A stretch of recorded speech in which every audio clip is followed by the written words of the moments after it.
రాజమౌళి ఎందుకు super star Mahesh Babu సినిమాను secret గా మొదలు పెట్టాడో కానీ అసలు రహస్యం అన్న పదానికే అర్థం లేకుండా పోయింది.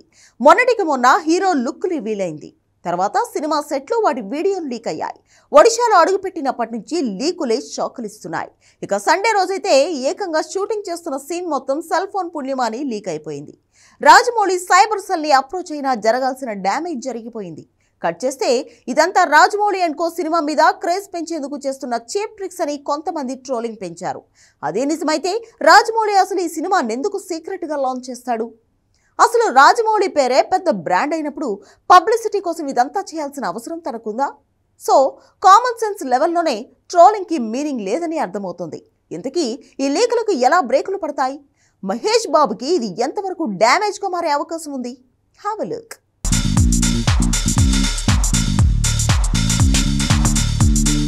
సూపర్ స్టార్ మహేష్ బాబుతో రాజమౌళి ఏం సినిమా తీస్తున్నాడో కానీ డైరెక్ట్ సెట్లో షూటింగ్ జరిగిన సీనే లీక్ అయింది.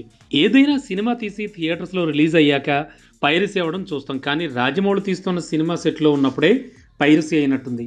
ఈ మూవీ సెకండ్ షెడ్యూల్ షూటింగ్ ఒడిశాలో మొదలైనప్పటి నుంచి లీకులు షాకులు ఇస్తూనే ఉన్నాయి. ఇక లీక్ అయిన వీడియోని బట్టి చూస్తే హీరోని ఎవరో పట్టుకు తీసుకొచ్చి వీల్ చైర్లో ఉన్న వ్యక్తి ముందు ఉంచుతారు. హీరోని బలవంతంగా నీల్ డౌన్ చేయించినప్పుడు వీల్ చైర్లో వ్యక్తి హీరోకి ఏదో చెప్తూ ఉంటాడు. ఇదంతా ఓ కారులో కూర్చుని సెల్ కెమెరాతో రికార్డ్ చేసినట్లు తెలుస్తోంది. బేసిక్గా రాజమౌళి సినిమా మొదలైతే హీరోలు, టెక్నీషియన్స్, కెమెరాలు కూడా సెట్లో ఉండవు. అంతగా తన సినిమా తాలూకు ఏ డీటెయిల్ లీక్ కాకుండా ఎవరూ ఫోటోలు తీయకుండా జాగ్రత్త పడతాడు జక్కన్న. అలాంటిది సెట్లో హీరో లుక్కో కాదు, ఏకంగా ఈసారి సీనే లీక్ అయింది. వారం క్రితం అద్దంలో తన్ని తాను చూసుకుంటున్న మహేష్ బాబు వీడియో లీక్ అయింది. అది కూడా ఇందులో తను హీరోగా చేస్తున్న పాత్ర తాలూకు లుక్కు సంబంధించింది.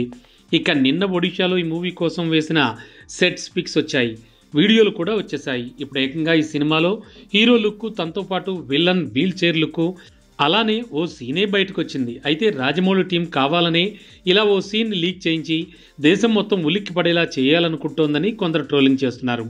కానీ రాజమౌళి సినిమా సెట్స్ పైకి వెళ్ళిందంటేనే ఆ అప్డేట్ సెన్సేషన్గా మారుతుంది. కాబట్టి పబ్లిసిటీ కోసం ఏకంగా తన సినిమాలో సీనే లీక్ చేయాల్సినంత దుస్థితి రాజమౌళికి అయితే లేదు. కానీ రామోజీ ఫిల్మ్ సిటీలోనో లేదంటే అల్యూమినియం ఫ్యాక్టరీలోనో ఎన్నడూ తన సినిమా తాలూకు ఏ అంశం కూడా లీక్ కాలేదు.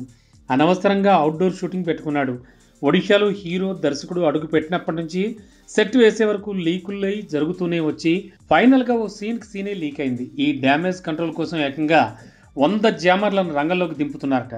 కెమెరాకి 200 మీటర్ల వరకు మనుషులెవరూ లేకుండా చేసి అక్కడ జామర్లు పెడతారట. దీంతో సినిమా కెమెరాకి ఏం కాదు, కానీ ఎవరు ఇంకేం కెమెరా వాడినా అందులో రికార్డు కావడం.